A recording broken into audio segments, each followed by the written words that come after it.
Hello everyone, welcome to Engineering Ke Funday. Today's video lecture is about development of lateral surfaces. In that we are going to see development of lateral surface of a cylinder cut by an AIP.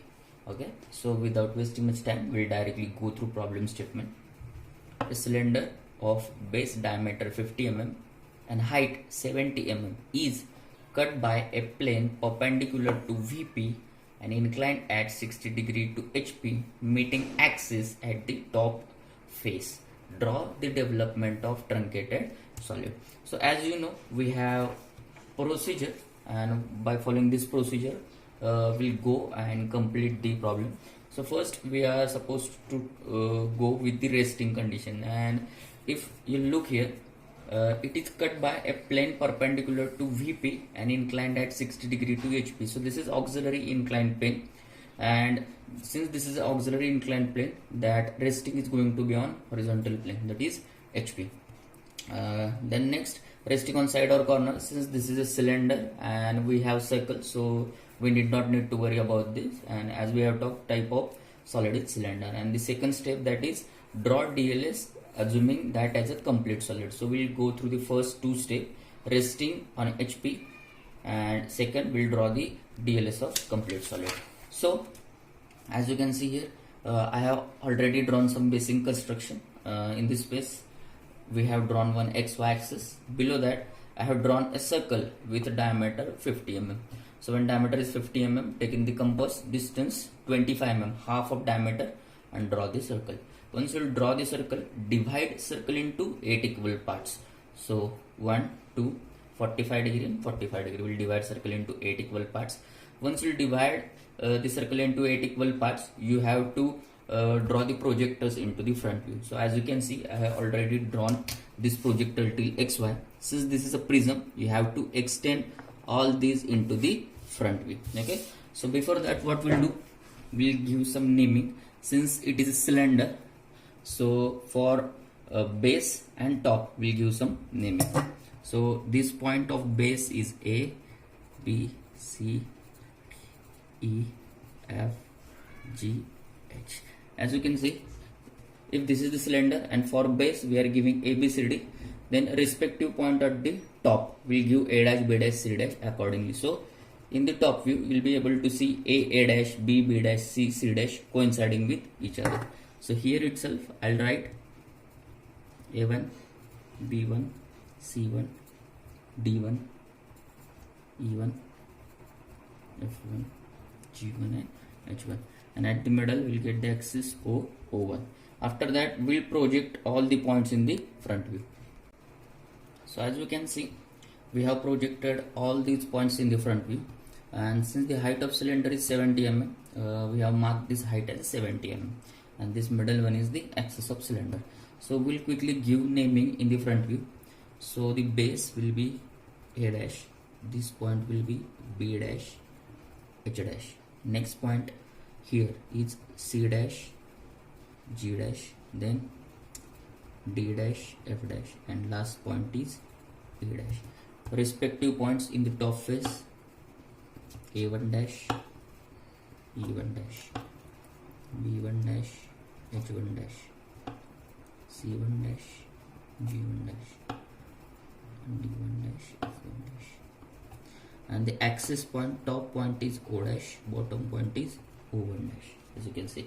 So this naming can differ from reference book to reference book. So you can follow one common naming pattern, so you will not get confused anywhere.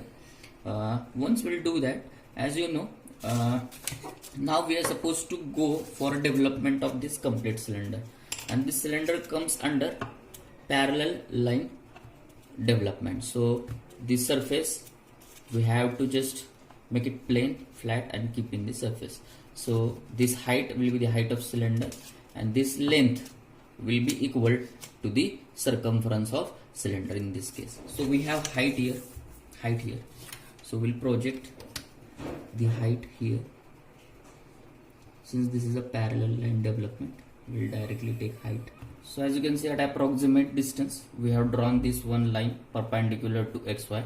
So bottom point we'll name it as A dash, the top point we'll name as A1 dash.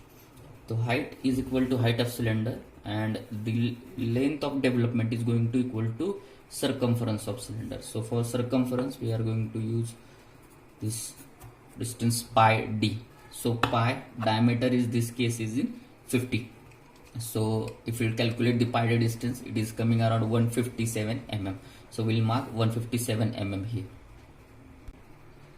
So as you can see, we have drawn this pi d distance, that is 157.07 mm here, and the last point will be again a dash and top point will be a1 dash. Now since we have divided circle into 8 equal parts, we have to divide this pi d distance into 8 equal parts. So how to divide that, most of you know.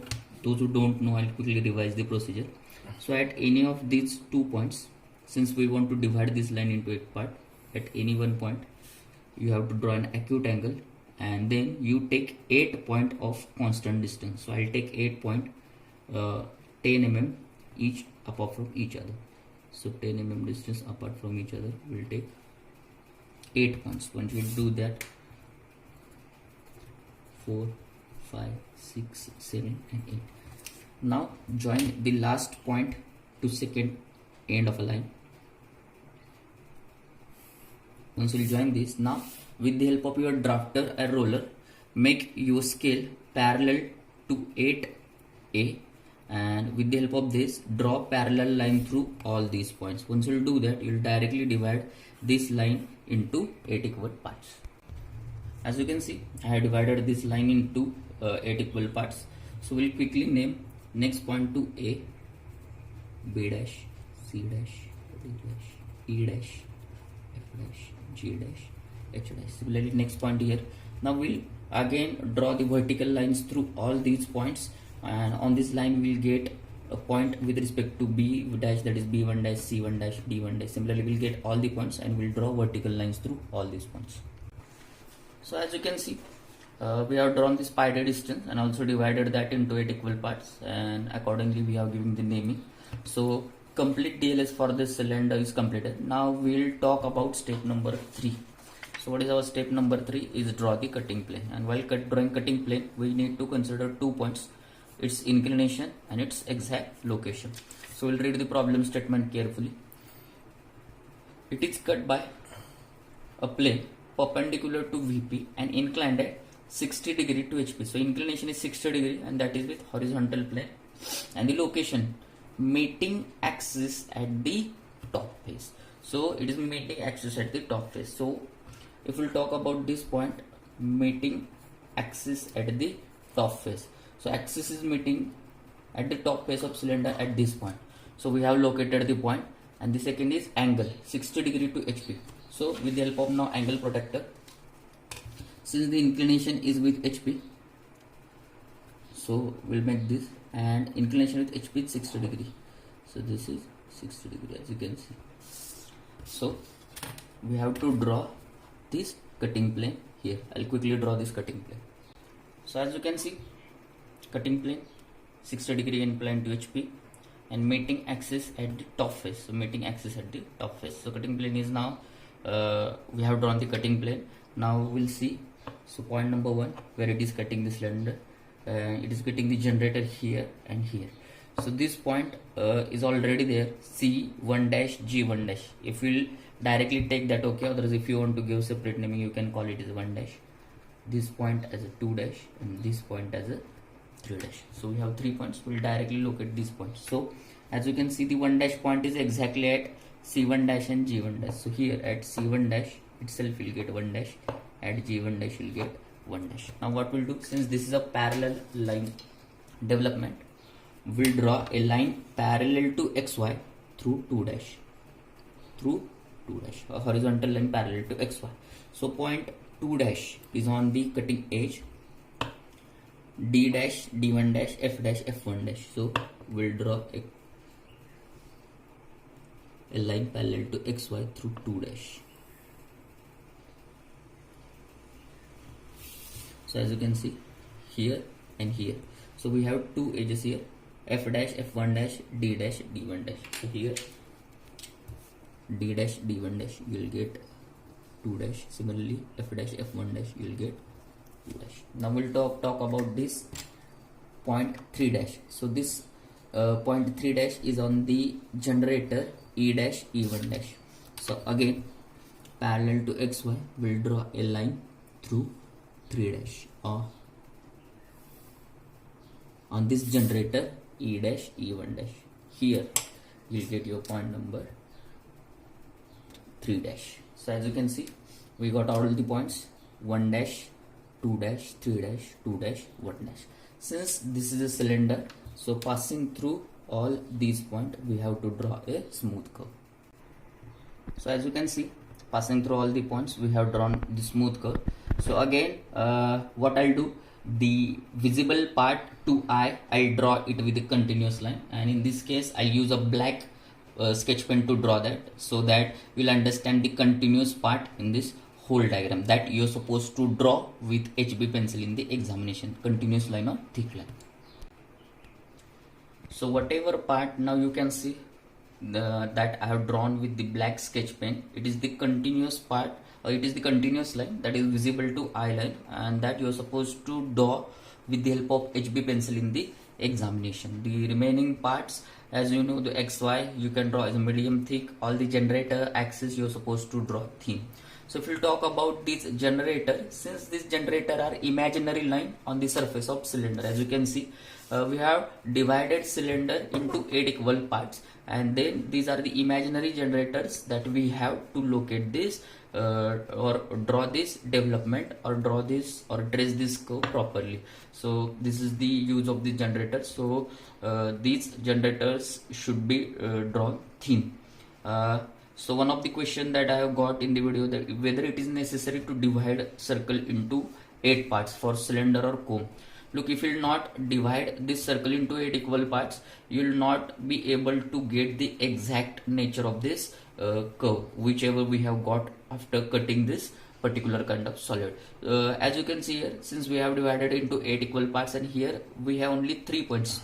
The plane is cutting 3 generators, so we are only having 3 points here and 3 points here, and that's why we are getting the somewhat nature here. If you divide it into 12 equal parts, you will get more number of points, so you will get more accuracy in case of 12 points, but it will again take a lot of time. So at least you have to divide circle into 8 equal parts to get this nature of curve. If you will not divide into 8 equal parts, suppose in this case, so if you have only these top points and only bottom point, so this in between these points you will not get the nature of curve. So that may be possible that you may draw something like this, you may draw something like this, so that nature of curve will not be proper. So to get proper nature of this curve, after we'll cut with the help of cutting plane, we have to divide this circle into 8 equal parts, and this 8 equal parts is the optimum number of parts that you are supposed to draw. So we'll quickly go through the procedure once again. By procedure number 1, we have the resting condition, so it is resting on HP. So we have completed top view and front view of a cylinder. So cylinder's top view is a circle and front view is a rectangle. Then we draw development considering whole cylinder solid. So this is the total development of the cylinder. Then we draw the cutting plane. So cutting plane, in the cutting plane we have to look at the 2 conditions. So first is inclination 60 degree HP, and second location, so meeting axis at the top face. So at the top face, meeting axis 60 degree inclination with HP. Once we'll draw this cutting plane, we'll get these points on the generator. We'll transfer these points on the generator on respective generator in the development, and we'll draw the development of this cut section cylinder. So this is the whole idea or whole procedure about the development of a truncated cylinder. So I hope you understood this. So again, I'm coming with number of interesting videos and some tricky problems in this development of lateral surfaces. So if you want to learn more, you can like this video, subscribe the channel, also stay tuned. If you have any particular kind of request that I should go with the particular kind of development of some solid, so you can post that in the comments, so I can I'll definitely read that and I'll come up with the solution for that kind of particular problem. Thank you very much.